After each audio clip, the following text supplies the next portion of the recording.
ماں باپ کی 3 ذمہ داری: پیدا ہو اس کا صحیح نام رکھو، اس کی صحیح تربیت کرو، وقت پہ مناسب جوڑا مل جائے اس کی شادی کر دو، رخصت کرو اس کو اپنے گھر۔ یہ 3 ذمہ داری ماں باپ کی ہے۔ اگر خدا نخواستہ کوئی ماں کوئی باپ اس میں کوتاہی کرتا ہے، تاخیر کرتا ہے، لیٹ کرتا ہے، اور اس بیچ میں وہ لڑکا یا لڑکی غلط کام کر بیٹھتی ہے، زناکاری کر بیٹھتی ہے، تو حدیث میں لکھا ہے فَإِنَّمَا إِثْمُهُ عَلَىٰ أَبِيهِ، ان کے گناہ ان کے ماں باپ پر پڑیں گے۔ حضرت علی مرتضیٰ رضی اللہ عنہ چونکہ چھوٹے سے آپ کی تربیت میں رہے تو شرم و حیا اور ساری چیزیں، آداب، لحاظ، ساری چیزیں اس کے اندر تھی، اور بچپنے سے تربیت بھی اسی لیے فرمائی تھی اپنے پاس کہ حضرت ابو طالب جو حضور کے چچا تھے، ان کے بڑے احسانات آقا پہ تھے، اور ان کی مالی حالت زیادہ اچھی نہیں تھی تو ان کو اپنے پاس شروع سے رکھ لیا تھا آقا نے۔ تقریباً 21 سال کی عمر مبارک ان کی ہو گئی۔ آئے شرماتے ہوئے اور ابھی کہنا چاہ رہے تھے، پیغام دینا چاہ رہے تھے، اور ہم نے پیغام کے سلسلے میں آپ کو وہ حدیث سنا دی جو آقا نے فرمایا کیا؟ 2 چیز دیکھو اس کے اندر، اذا خطب الیکم من ترضون دینہ وخلقہ فزوجوہ، پیغام دینے والا ایسا ہے کہ اس کے ایمان سے اور اس کے اخلاق سے تم مطمئن ہو تو شادی کر دو اپنی بیٹیوں کی۔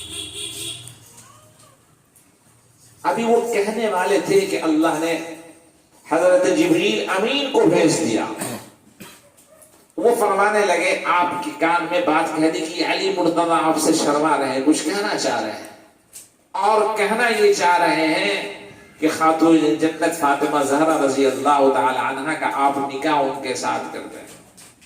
دیکھیے کیا معاملہ ہے، اللہ مجلس میں کیسی بابرکت ہے، سبحان اللہ سبحان اللہ۔ حضور کی تربیت میں رہے، فاطمہ زہرا حضور کے دل کا ٹکڑا۔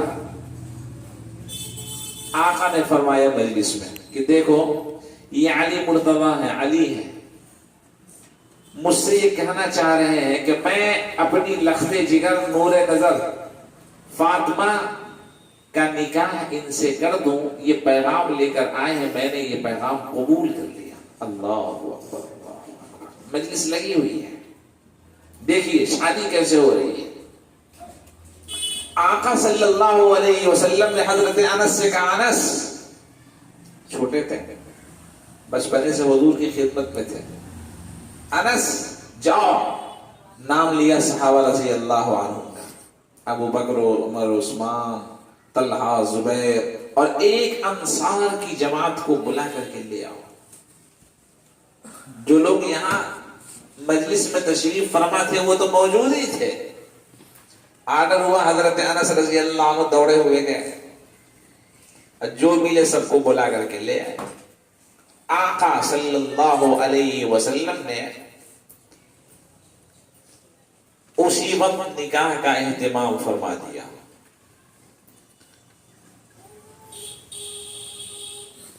آقا صلی اللہ علیہ وسلم نے خطبہ پڑھا، ایجاب و قبول کرا دیا۔ اب بات رہی جہیز کی، جس کا بڑا چرچا ہے ہمارے معاشرے میں۔ حضرت علی مرتضیٰ رضی اللہ تعالی عنہ کے پاس اس وقت اپنا ذاتی کوئی مکان نہیں تھا مدینے پاک میں،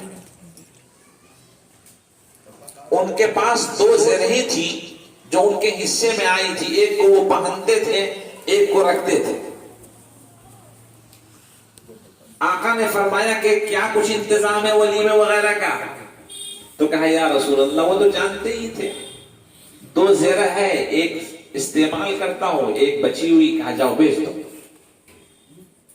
وہ لے کے جب بیچنے گئے تو حضرت عثمان غنی رضی اللہ عنہ سمجھ گئے معاملہ کہ یہ کس مقصد سے بیچنے آئے ہیں، تو جتنی قیمت تھی اس سے بڑھ کر لگایا، سوچا ایسے پیسہ دے دیں گے یہ لیں گے نہیں، کہ شادی ہے، ساری چیزیں ہیں، ضرورتیں ہیں، اگر پیسہ دے تو علی کہاں قبول کریں گے اس کو، لہذا اگر 5000 قیمت تو کہا 20000 لے جاؤ، ہم 20000 میں خریدیں گے۔ بہرکیف پیسہ بڑھا کر کے خریدا اور زر اپنے پاس رکھ لی. حضرت علی مرتضی رضی اللہ تعالی عنہ وہ پیسہ لے کر کے آئے اور آقا کی خدمت میں رکھ دیا. حضور پاک صلی اللہ علیہ وسلم نے آدھے پیسے سے کچھ انتظام کیا. چکی خریدا، چادر، تکیے، مشکیزہ اور جو کچھ ضرورت کی چیزیں تھیں وہ انہی کے پیسے سے خرید دیا. اور کہا کہ علی یہ آدھا پیسہ لے جاؤ، ولیمے کا اہتمام کرنا، نظم کرو اس کا. اس کے بعد نکاح وغیرہ کا معاملہ جب سب ختم ہو گیا تو حضور پاک صلی اللہ علیہ وسلم نے اپنی لخت جگر کو حضرت علی کے حوالے کر دیا. اس کائنات کی سردار کی بیٹی، جنت کی خواتین کی سردار، علی مرتضی حیدر کرار کی بیوی، حسن حسین کی ماں، جب یہ رخصت ہوتی ہیں اپنے گھر سے تو کرائے کے مکان میں جا کر رہتی ہیں. ہمارے اور آپ کے معاشرے میں کتنی خرابی ہے آپ اندازہ تو لگائیے. آقا صلی اللہ علیہ وسلم نے کچھ نصیحتیں کی. خاتون جنت خود کہتی ہیں، حضور پھر شام میں تشریف لے گئے ان کے گھر جب تشریف لے گئے تو ہمارے اور آپ کے جو معاشرے میں ہے نا معاملہ، باپ کو بیٹی سے ملنے نہیں دیا جاتا، عورتیں گھیری ہوئی ہوتی ان کو. خاتون جنت سے کہا کہ پانی لاؤ، وہ پیالے میں پانی لے کر کے آئی. آپ نے اس میں دم فرمایا اور ان کے بدن پہ چھڑک دیا، دعائیں دی خیر و برکت کی، عافیت کی، شیاطین اور تمام قسم کی بلاؤں، مصیبتوں، دقتوں سے بچنے، محفوظ رہنے کی. حضرت علی مرتضی سے کہا کہ پانی لاؤ. علی ایک پیالے میں پانی وہ بھی لے کر کے آئے. آپ نے اس میں دم فرمایا اور اس کے بعد ان کے اوپر چھڑک دیا، ان کی پیٹھ پہ بھی چھڑکا اور ایک بات ارشاد فرمائی. کہا اللہ نے تمام نبیوں کی پیٹھ میں ان کی نسل کو رکھا ہے، میری نسل کو علی کی پیٹھ میں رکھا ہے. رخصت کہا جاؤ آرام کرو. ہمارے اور آپ کا معاشرہ ہوتا تو کم سے کم یہ چیز تو ہم آپ کرتے ہی نہیں، جبکہ یہ نبی کی سنت ہے.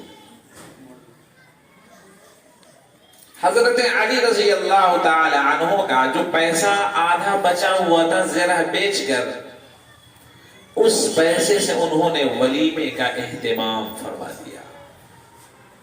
دعوت دے دی، آؤ سب کھا لو پی لو.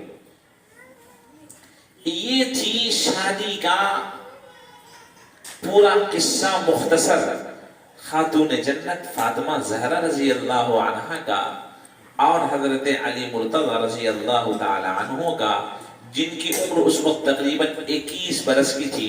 خاتون جنت کی عمر تقریباً 15 یا 15.5 برس کی عمر تھی. ایک موقع پر جب دونوں بچے پیدا ہو گئے، حضرت حسن اور حسین رضی اللہ عنہما، اور آپ کو یہ معلوم ہی ہوگا کہ جب حضرت حسن رضی اللہ عنہ پیدا ہوئے تو اس کے بعد خاتون جنت صرف ایک پاکی سے گزری، پھر دوبارہ حاملہ ہو گئی. تو بیچ میں بہت زیادہ دوری نہیں ہے. ہمارے اور آپ کے معاشرے میں ہوتا تو نہ جانے کتنی باتیں سوچ چکے ہوتے. بچے تربیت کیسے پائیں گے، دودھ کیسے پئیں گے، ان کی صحت خراب ہو جائے گی، تندرستی خراب ہو جائے گی. حضرت علی رضی اللہ عنہ پوری رات جاگے رہے. ظاہر ہے ان لوگوں کا جاگنا بھی تہجد میں، وظیفے میں گزر گئے. خاتون جنت ایک طرف ہیں نماز پڑھ رہی ہیں، کبھی حسن رو رہے ہیں، کبھی حسین رو رہے ہیں، ان کو بہلا بھی رہی ہیں. پھر جب وہ چپ ہو جاتے ہیں نماز کے لیے پھر کھڑی ہو جاتی. ساری رات اسی طرح گزار دیا. صبح ہوئی، فجر کی نماز پڑھی اور چکی لے کر بیٹھ گئی. اللہ اکبر اللہ اکبر. اب حضرت علی مرتضی رضی اللہ تعالی عنہ کو برداشت نہیں ہوا. کہنے لگے فاطمہ کیا بات ہے، کیا بات ہے؟ میں پوری رات دیکھا ہوں کہ تو مصلی پہ کبھی اللہ کے سامنے روتی ہے، گر گراتی ہے، تیری آنکھ سوج رہی ہے، تیرے آنکھوں سے آنسو نکلتے رہے، اور کبھی حسن حسین تجھے پریشان کرتے رہے تو اس کو بھی سلاتی ہے، بہلاتی ہے، پھر مصلی پہ آتی ہے، کبھی رکوع ہے، کبھی قیام ہے، کبھی سجود ہے، کبھی دعا ہے، پوری رات اسی میں گزر گئی ہے، اب صبح ہوئی، کم سے کم تو آرام تو کر لے، لیکن میں تجھے دیکھ رہا ہوں کہ تو چکی پیسنے بیٹھ گئی۔ کیا جواب دیا ہے؟ اللہ اکبر! وہ سنیے جواب۔ خاتون جنت حضرت فاطمہ زہرا رضی اللہ تعالی عنہا نے فرمایا کہ اے میرے شوہر نامدار، اے میرے سرتاج، میں جب گھر سے رخصت ہو رہی تھی تو بابا نے 2 وصیت کی تھی۔ جب میں گھر سے رخصت ہو رہی تھی، بابا مجھے رخصت کر رہے تھے، بابا مجھے گھر سے رخصت کر رہے تھے تو 2 وصیت کی تھی، مجھے بہت اچھی طرح یاد ہے، اور میں اس وصیت کو کیسے نہ مانوں۔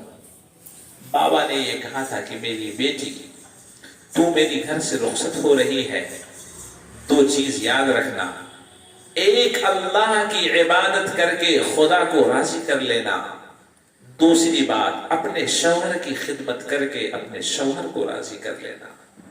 میں پوری رات اللہ کے سامنے کبھی روتی ہوں، گر گراتی ہوں، نماز پڑھتی ہوں، حسن حسین کی دیکھ بھال کرنے میں لگاتی ہوں۔ یہ میرے بابا جان کی وصیت تھی پہلی، کہ اس طرح میں نے پوری رات گزار کر اپنے خدا کو راضی کر لیا، اور اب میں شوہر کی خدمت کرنے کے لیے بیٹھ گئی ہوں۔ مجھے امید ہے کہ جس طرح میرا خدا راضی، اس طرح میرے شوہر نامدار بھی راضی ہو جائیں گے۔ اللہ اکبر! کیا جذبہ تھا، کیا حوصلہ تھا، کیا محبت تھی، اور اپنے بڑوں کی بات کو کس طرح انہوں نے مانا تھا۔ کاش ہماری بیٹیوں کے اندر، ہماری لڑکیوں کے اندر یہ جذبہ پیدا ہو جائے کہ ایک طرف خدا کی عبادت میں پوری رات نہ سہی، کم سے کم فرائض کی پابندی کرنے والی ہو جائیں، اپنی اولاد کی صحیح تربیت کرنے والی ہو جائیں، اور کاش اپنے شوہر کی اطاعت میں ان کی محبت کو اپنی محبت سمجھنے لگے، ان کی خوشی کو اپنی خوشی سمجھنے والی بن جائے، ان کے ہر ایک اشاروں اور کناروں کو سمجھ جائیں، اس پر مر مٹنے والی بن جائیں، تو ان کا بیڑا پار ہو جائے گا انشاءاللہ۔ میرے بزرگوں اور دوستوں، یہ شادی کا موقع ہے، اللہ مبارک کرے، اللہ خیر فرمائے، اللہ برکتوں سے نوازے۔ ہمیں امید ہے کہ ہم اور آپ اتنا وقت جو یہاں گزارا ہے، ہماری خواتین حضرات اور ہماری لڑکیاں، ہماری بیٹیاں، ہماری بہنیں، ہمارے بھائی جو ابھی اس مرحلے سے نہیں گزرے ہیں، گزرنے والے ہیں، سادگی کا مظاہرہ کریں گے اپنی شادیوں میں۔ آقا نے جو فرمایا ہے شادی کہاں کی جائے اس کو مد نظر رکھیں گے۔ آقا نے فرمایا کہ شادی کی تقریب مسجد میں کرو، اعلنوا ھذا النکاح، نکاح اعلان کے ساتھ کرو، وَاجْعَلُوهُ فِي الْمَسَاجِدِ، اور شادی کی تقریب مسجد میں کرو۔ ہو سکتا ہے کہ کوئی ایسا بھٹکا ہوا ہو، کوئی ایسا شرابی ہو، خدا سے دور شخص اسی بہانے مسجد تک پہنچ جائے اور اپنی پیشانی، جس کی پیشانی اس کے حوالے کر دے، خدا اس کی مغفرت کے فیصلے فرما دے۔ خدا کس چیز پر کس کی مغفرت فرمائے گا خدا کو معلوم۔ کم سے کم اس بہانے سے نماز تو 2 رکعت ہوگی، کوئی فرض کی ادائیگی ہو جائے گی، اور بابرکت مسجد، بابرکت جگہ، انشاءاللہ اس شادی میں برکت بھی ہوگی۔ تو اللہ تبارک و تعالی اپنی بات ماننے والے کو اور اپنے محبوب صلی اللہ علیہ وسلم کی بات کو فالو کرنے والوں کو خوب غیب سے نوازتا ہے۔ اللہ یبسط الرزق لمن یشاء، اللہ لطیف بعبادہ یرزق من یشاء وہو القوی العزیز، اللہ اپنے بندوں پر مہربان ہے، لطف و کرم کرنے والا ہے، یرزق من یشاء جسے چاہتا ہے نواز دیتا ہے، وہو القوی العزیز وہ بہت ہی زیادہ طاقتور ہے اور بہت ہی غلبے والا ہے، اس سے بڑا کوئی غالب غلبے والا ہو ہی نہیں سکتا۔